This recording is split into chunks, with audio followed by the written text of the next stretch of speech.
Hi there. My name's Tony Ugaldi. I'm the Director of Speech at San Marino High School here in sunny California. I'm also a four-diamond coach, and I'd like to welcome you to The Talk. This episode in particular is going to be about original oratory and things that you can do as a coach and any students who are watching this to kind of get you to that next level. Tonight, or I should say today, I'm joined with Noreen Rahman, who's one of my former students and current assistant coach with me at San Marino High School. Multiple national qualifier and state finalist issued. So, Noreen, as we talk to these folks today, what are some of the things that you can think of as we introduce our video here about things that they could do to maybe try to go to that next level? Definitely as a student, I was challenged with a multitude of different things in competition, outside of competition, and I had to pull together a lot of different skills in order to be prepared for the national level, because it definitely is different.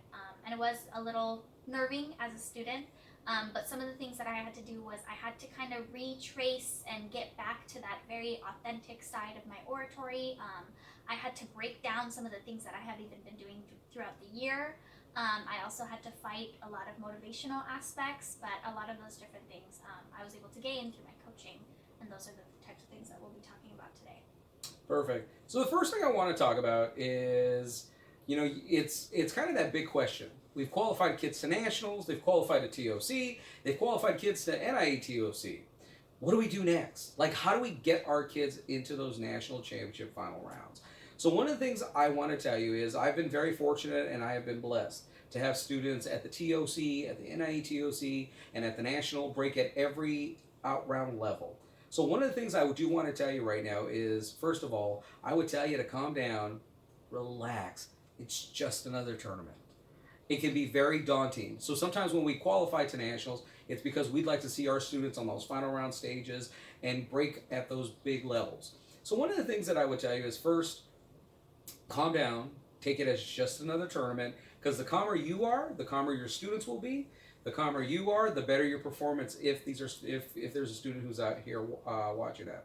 So really quick, what I'm going to go over is kind of what my philosophy of oratory is. Things that have worked for us, and they're not necessarily secrets, but things that have kind of have given students the tools to break into some of these wonderful rounds. Again, been blessed with really great students like Noreen here, who've had the talent and have had the trust in the process for us to get there. So the first thing I did want to kind of touch on was this idea of, I was one time asked when I was running a coach's clinic, what is the number one secret to your coaching, Tony? And you know what I told him? It was the funniest thing. I sat back and I said, okay, this is the biggest secret. So if I give it to you, you got to promise not to tell anybody. And so I said, so everybody take out their notebooks. So there's about 20 young coaches who were there. And they took out their notebooks and said, okay, so you're going to have to write this down. So what I had them do was I said, okay, I take a look at a speech. So they wrote that down. I said, and if it's broken or there's something wrong with it, they wrote that down. I fix it. And they wrote that down. And I told them at that point, that's the secret. And as you would probably guess, a lot of coaches raised their hand and we're trying to figure out, like, well, what does that mean? What I mean by this is trust in your style. Trust in the things that have gotten you to that national tournament. Because again, there is no recipe. There are things that can help you. There are things that can help students get to that next level. But just as you would know, I've been very fortunate. I've had numerous national semifinalists, national finalists in oratory at all the levels. I've had some wonderful students do really well in our state in California, state finalists, state semifinalists. But again, what's interesting about oratory is you have to bring your own spin to it. The students have to bring their own spin. So one of the things that worked for us was when as I've been coaching, is this idea that we have to make it very personal. So that being said, Noreen and I are going to share with you our philosophy on a good, balanced oratory, because the secret through it all is having a well-balanced oratory. So the three things I've always told my students, and Noreen heard this while she was a student with me, is what are the three things that we look for when we're doing an oratory? What's the first thing? Make them laugh. You got to make them laugh. You got to make them think. Make them think. And what's the last? You got to make them feel. You got to make them feel. So you want them to laugh, think, and feel. What's important about that is this, is that when you're in original oratory, what you're looking for is balance. So as you're trying to take it to the next level, what you want to do and be mindful of is, will my speech, even though it does well regionally, make it to the national final round stage? Now, in doing so, the key is balance. So are we looking for you to necessarily be the next comedian? No. Are we looking for you, when we're making them think, to throw some thesis at us where the oratory is so heavy that we can't figure out the logic? No. Are we expecting you to do a dramatic interpretation in the middle of your oratory when you're trying to hit a heart story or a kicker? No. What we're asking you to do is make sure all these three elements are balanced. Okay? Humor, logic, and then more than anything, feeling. Okay? Because you want that balance of emotion, humor, and logic. Because if you don't have it, then guess what? What ends up happening is, if your oratory is relying too much on humor, too much on the dramatic aspect, or too much emotion, or too much logic, you're going to sooner or later find a judge that maybe that's not their flavor, maybe that's not their taste, and end up, unfortunately, sometimes getting a lower score. Right, Noreen?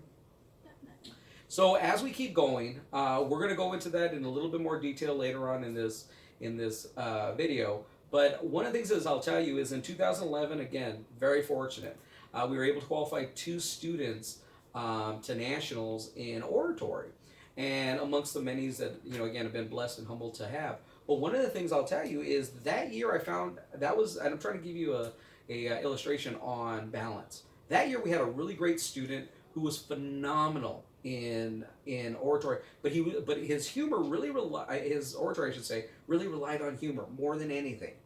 He had logic, he had even a bit of a kicker, but it wasn't really. He was known as a funny humor orator.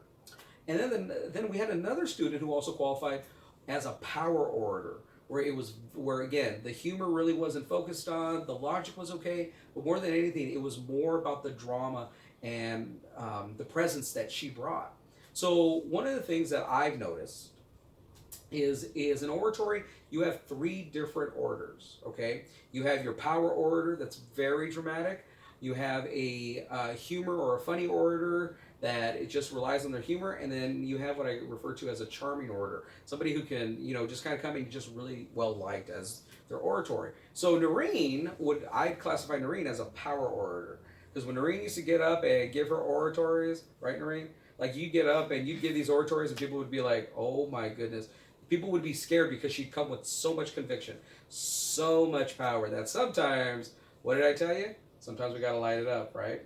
Or lighten it up. So what happened in 2011 with these 2 orators is, one lost a tiebreaker to get into the top 60 for nationals. Another one was maybe 2 points off.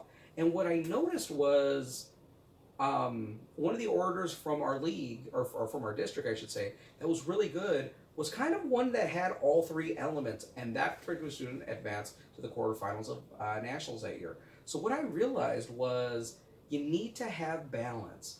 And that's the one secret I'll tell you about at nationals, is you need to have balance.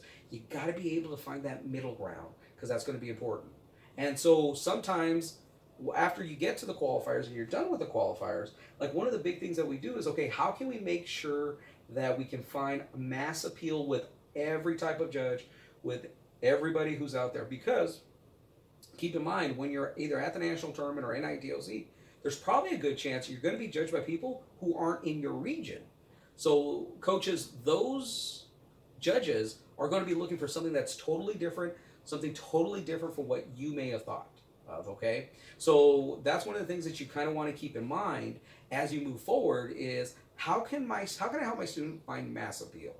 Okay, so when we look at mass appeal, in the next segment of our video, we're going to look at that in writing, performance, but more than anything, just overall concept of where we're taking the oratory, especially because sometimes it's not about rewriting the oratory, but sometimes it's about reworking that oratory for that upcoming tournament. So at this point, like I said, we're about to jump into that. Noreen, was there anything else you wanted to add, at least with our introduction here? Okay, then we'll see you in our next segment of how do we find that balance and where do we go from here.